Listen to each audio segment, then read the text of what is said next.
বন্ধুরা, চলে এসেছি আমি আমার ছাদ বাগানে। আজকে কাটিং করছি গন্ধরাজ লেবুর টুল কলম। এই টুল কলমটি 2 মাস আগে আমি করেছিলাম টুল কলমটিকে গন্ধরাজ লেবু গাছে। তো দেখুন, প্লাস্টিকটা সরিয়ে দেওয়ার পরে এতে কত সুন্দর শিকড়ের গ্রোথ হয়েছে।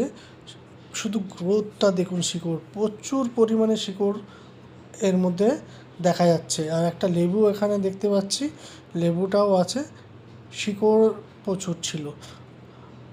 আর একটা গাছ, এটা পাতিলেবু গাছ। এই পাতিলেবু গাছটাকেও আমি কাটিং করব, কাটিং করে নিচ্ছি, দেখি এর কেমন শিকড় গজিয়েছে।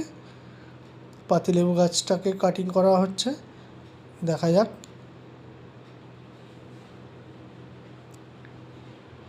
কাটিং করে প্লাস্টিক কভারটা খুলে ফেললে বোঝা যাবে কেমন এর শিকড় গজিয়েছে।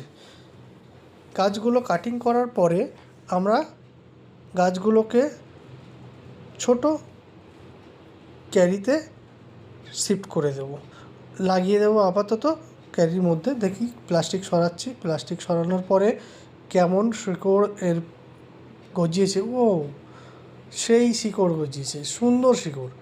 মানে এই ধরনের শিকড় যদি কোনো টুল কলমে গজায়, সেই গাছ কোনো মতেই মরবে না। গাছটা অবশ্যই জীবিত থাকবে, বড় হবে, কারণ প্রচুর শিকড়। ক্যারি পট যেগুলো আমাদের ছিল আগে থেকে মাটি রেডি করা, সেই মাটির মধ্যেই আমরা পট গাছগুলোকে লাগিয়ে দিচ্ছি।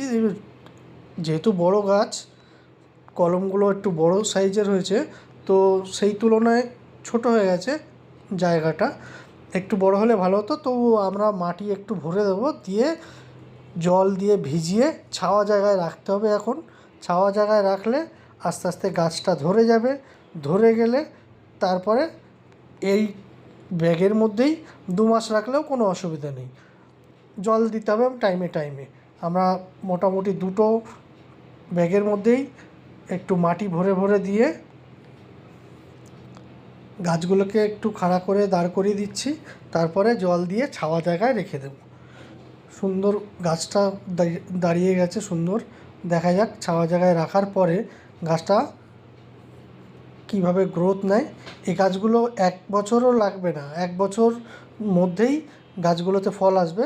কারণ হচ্ছে এই গাছগুলো আমার ফলন্ত গাছের ডালে টুল কলম করা।